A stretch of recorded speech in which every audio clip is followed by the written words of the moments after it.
To Sean Diddy Combs, looking to suppress evidence in his federal trial.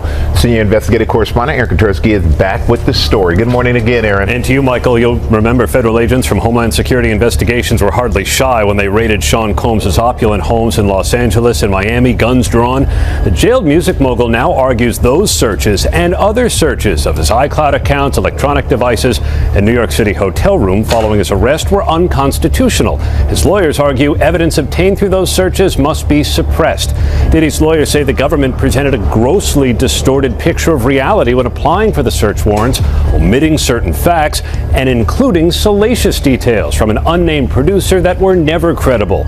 Combs has pleaded not guilty to racketeering, conspiracy, sex trafficking, and prostitution charges. The defense is also arguing here his ex-girlfriend, Cassie Ventura, was a willing participant in drug-fueled sex performances. He's preparing to take the stand against Diddy in what's shaping up to be an explosive trial this May, and tensions are rising fast.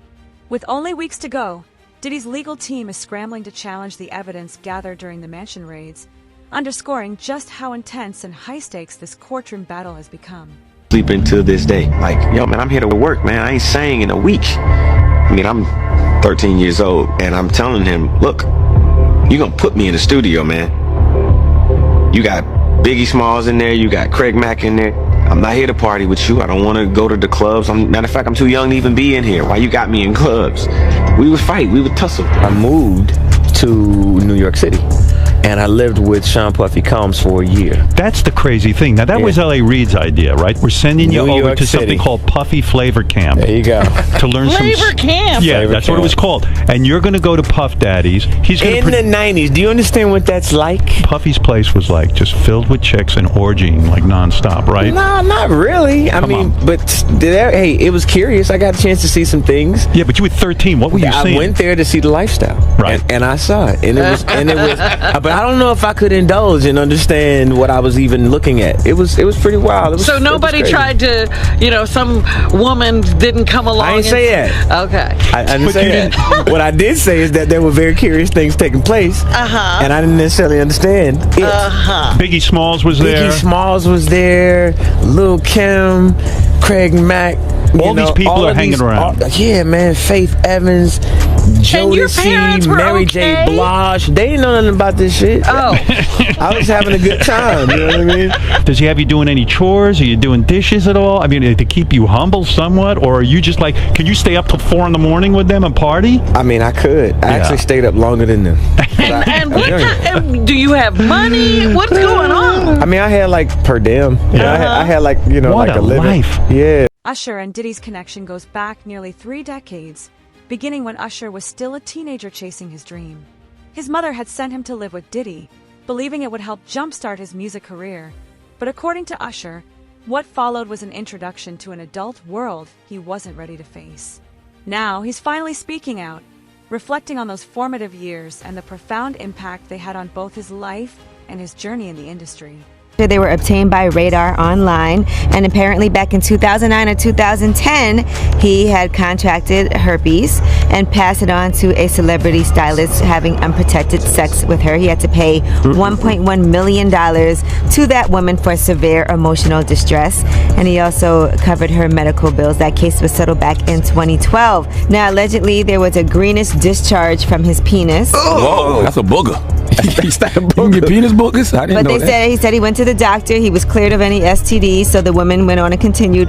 Now, if I notice a greenish discharge oozing out of your penis, This ain't Nickelodeon. I don't know that I would That ain't continue. slime. What you gonna say? I know all these kids playing with slime nowadays, but no. I don't care who you are, okay? Usher's path through fame has been anything but simple, a mix of major successes and headline-making challenges. He's spoken candidly about the difficulties of surviving the intense pressures of the music industry. In 2018, he discreetly settled a widely publicized lawsuit for $1.1 million, a case that drew significant media attention. Since then, lingering rumors and personal allegations have continued to shadow him, further complicating an already multifaceted and deeply scrutinized public image. Diddy, Bow Wow, Busta Rhymes. You just told me you seen Busta in the airport too. That motherfucker try to act like he didn't know you. You smashed Drake? No, I never smashed. Oh, you made love to Drake. And Cat Williams. What's his name? Bro, you smashing a lot of people. What's that name? Terrence Howard. Terrence Howard. Usher. Usher's a gusher. We want to thank you. Come here. Don't sit on the bed at night. No homo. No, just don't get close to the bed. Don't get close. But it's just like, yo, we want to thank you for hosting the thing, man. It's been a pleasure. You didn't have to do it. You did. No. I definitely didn't have to do it. I definitely didn't have to. First and foremost, I'm not getting in the bed. Shout out to him and what he did. I'm just gonna, if we can, just let's just put the camera a little this way, just so we're not. I don't want my shot to even I don't want it to come close to the bed at all. Usher look like he fresh off a goddamn plane. Usher. Fresh off the guard stage. That's my brother right here from day one. We used to wake up and, pause, but like just back in the days when he was like 10 and I was a little bit older, his older brother, we used to fight over the Frosted Flakes. You know what I'm saying? Before pause was invented. You know what I'm saying? But it's my brother for real. We used to actually wrestle off of the Frosted Flakes because he's. A disturbing photo from one of Diddy's notorious parties has recently resurfaced, capturing Usher in the middle of a chaotic, unsettling scene. The image has reignited concern over the kind of environment he was exposed to and how it may have affected his mental and emotional well-being. In recent years, Usher has spoken openly about the struggles he endured while trying to navigate and define himself within that intense and often toxic. We're going to meet Jermaine Dupri at his studio. And who rolls up? Usher in his Range Rover. Yeah, rolls up, and I was like, "Is that who I think it is?" And Scooter was like, "Yeah." And so I ran up to him and I was like, "Usher, I love your songs. You want me to sing you one?" And he was like, "Let's just go inside, little buddy. It's cold out." So the politest possible way he could say no, he did. And I was like, "Wow, he just turned me down." And I was a little disappointed. He had to go into a studio session, so I was like, whatever. And a week later, he actually watched my videos with my manager and was like, oh my gosh, why didn't I let him sing? So flew me back to Atlanta where I got to meet him again, and he wanted to sign me. But there was something else. Justin Timberlake, right? Yes, Justin Timberlake also wanted to sign me. It was like kind of like, what happened was Justin Timberlake and Usher both went into a ring and boxed it out. And the outcome was Usher. I think it was a TKO. I ain't gonna stop you like that, but this is only a tease. Ladies and gentlemen, introducing to you Island Def Jam recording artist Justin. Usher's career took off after his partnership with Diddy, but that meteoric rise came at a cost. Along the way, he faced tough sacrifices, often putting others' ambitions ahead of his own peace of mind. Behind the scenes, powerful decisions and hidden deals shaped not only his path to stardom, but also the futures of several up-and-coming artists whose careers were quietly influenced by those same forces. You know an individual entertainer by the name of Usher? Yeah, Usher. That sounds familiar.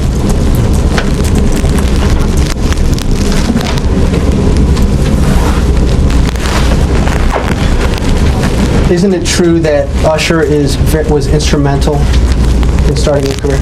What does that have to do with this litigation, Mr. DeKalb? This is just you trying to harass the client. Before we came back here, you had asked me. She's going to let her read back the question. Thank you for your memory.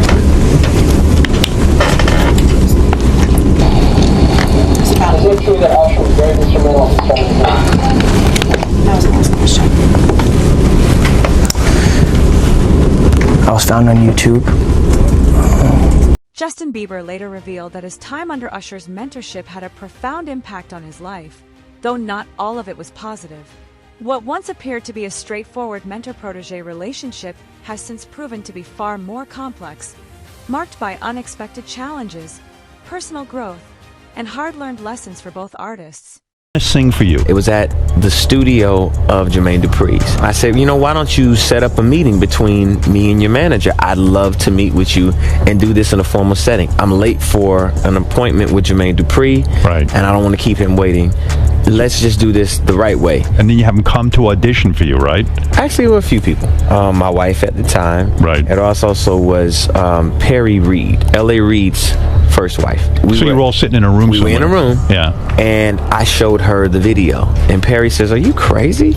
You better get down there and meet this kid right now. He's amazing." When all these pics come out and all this stuff with Bieber's big penis, are you the mastermind behind that? Say, listen, show off your big penis when people come to those concerts.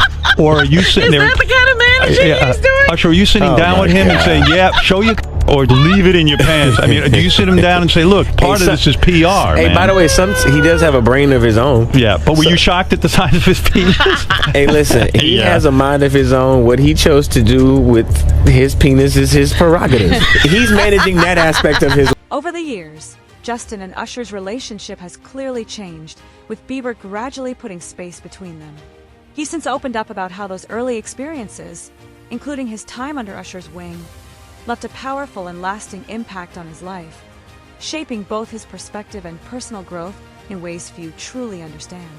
In Hollywood, surrounded by a bunch of adults, and you let me know if any of this registers to you as normal. Take a listen.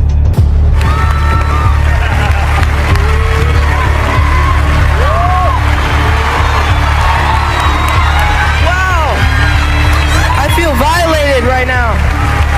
Wow. Lean into me again. You smell amazing. How old are you? Thank you. How old are you? I'm 16. I'll be 17 in like 2 weeks. I don't ever remember smelling that good at 16. Like that was bad.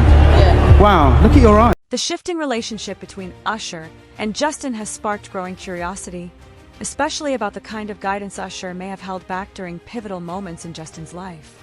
Both fans and insiders are now questioning Bieber's silence on certain episodes from his early career and personal struggles, moments that may hold deeper meaning than he's ever. And had guardianship and gave temporary guardianship to the diddler for 48 hours. Think about that. He had already been to the hospital. That situation that Gene was talking about. And you still took Bieber there, but you got custody of him first. Diddy had already tried. They wouldn't let him. Actually, someone made reference to the fact that Diddy trying to get at Bieber the way he was trying to get at Bieber was looking a little predatory. And then Usher came in and discovered it and managed him and got custody of him and promised to look after him. And then he sent him to the diddler. Does that sound like a good guy? It's horrible. Does that sound like a good guy? Now that we know what Diddy's really like. They're not seeing what the intentions was in his heart when he took Justin Bieber there. Let's be honest. Justin Bieber's recent actions have made his stance unmistakable. Over time, he's quietly created distance between himself, Usher, and Diddy, pulling away from bonds that once seemed unshakable. The most telling moment came when he declined a high-profile chance to perform alongside them at the 2023 Super Bowl, an opportunity that could have been career-defining. His decision wasn't about scheduling or timing. It was a clear, intentional move that spoke volumes about where his loyalties now lie. Subtle but significant, it highlights the quiet transformation unfolding. Continuing the purge, he has now moved to unfollow Usher, okay, his original mentor. So this is a very big story, and the reason why we should discuss this and we should not diminish what is happening, it's not celebrity drama. This is actually the fall of Babylon that we are witnessing, Hollywood Babylon, that is. Something happened in the background, and people started noticing some things last year. In 2024, you guys will remember that Usher was tapped to perform at the Super Bowl, and people therefore assumed, because usually when you are tapped to perform the Super Bowl, you bring in all your hits, you call up all your homies, there's all of these guest surprises of people jumping on stage, and it's a trip down memory lane. So everyone was really hyped and assuming that Justin Bieber would be on the stage with him, especially because Justin Bieber went to this Super Bowl. So the signs were there. But then news began breaking that actually no, Justin Bieber had snubbed him, that he had turned down Usher. People were wondering if this was true or just, usual rumor mill in the media. But then Usher confirmed it on The Breakfast Club. Kind of seemed like he was trying to make it seem like it wasn't a big deal. that here I am the mentor and he turned me down. Here is what Usher said explaining that on The Breakfast Club. It might have been the fact that he was just, wanting to tell a different story right now, and I understand that. But we did have a brief conversation, and we're gonna do something else in the future. But there's no love lost or anything like that. I think that it's a lot of pressure for the Super Bowl, obviously. New reports have emerged, bringing forward disturbing allegations from individuals said to have been close to the situation. According to their accounts, several insiders were allegedly aware of Diddy's concerning behavior long before it became public, yet chose not to speak out. Instead of stepping in, some reportedly played a role in concealing damaging information, effectively creating a shield of protection around him. These revelations suggest the cover-up may have been far more deliberate and organized than previously believed, reigniting pressing questions about who knew what and how long they kept it hidden. We was at the Swiss Hotel. Puff had Kim in the room. Had one of Keith Sweat's baby mothers in the big room outside the master bedroom. He came outside in his robe. She gave him a fellatio right there. His back was turned to me. She gave him a fellatio. You knocked on the door. I came and opened the door for you. Puff went in the room. You came in the room and kissed that girl dead in her mouth. Now I'm telling that because you taking up for somebody that you know and a lot of more people know didn't do you right when you was at Diddy camp. You mentioned minors, and a lot of people have been trying to drag Justin Bieber into this situation because there's a lot of suspect looking videos with Diddy and Bieber in it, and they're making a lot of allegations. Same way they made allegations about Usher when Usher was younger.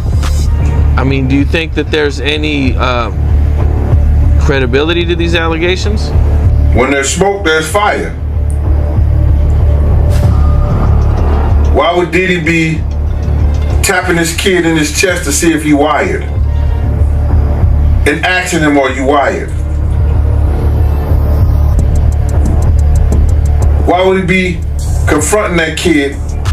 Why would Justin Bieber make a song about, what is it? I got smashed at a Diddy party or something like that? Why? There's reasons behind all this. So where there's smoke, there's fire, Cam. I wouldn't put it past him. Yeah, Justin, he's been real quiet about this. I mean, I think like a lot of the other celebrities.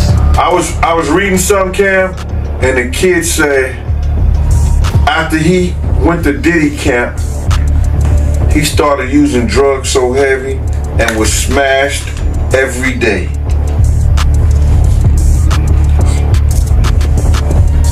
What would cause a kid who wanted to be an artist in the music business all of a sudden to start getting high and drinking and drugging, popping pills and smoking? What would cause a kid to do that? I mean, usually trauma. Or a Diddy party. If you don't mind me asking, because I know the topic is sensitive, what happened to Usher? I heard about some music executive from the industry back in Harlem. I heard it from some music executives back in Harlem. And I'm not going to speak on their name. They doing programs and everything like that, and they may be doing something, they may speak on it themselves. But I heard it from some music executives. What did you hear? Bro, you know how people be talking and We was around some people, something like that, and then some people might say, yo, I don't F with that dude. And at the time, I didn't even know who the F Usher was. You know what I'm saying? It was one of those type of situations. And when probably say, yo, man, I don't F with them niggas. Man, I'm getting out that industry and everything like that. You know, Puff sent this little kid to the hospital. How he sent him to the hospital? Man,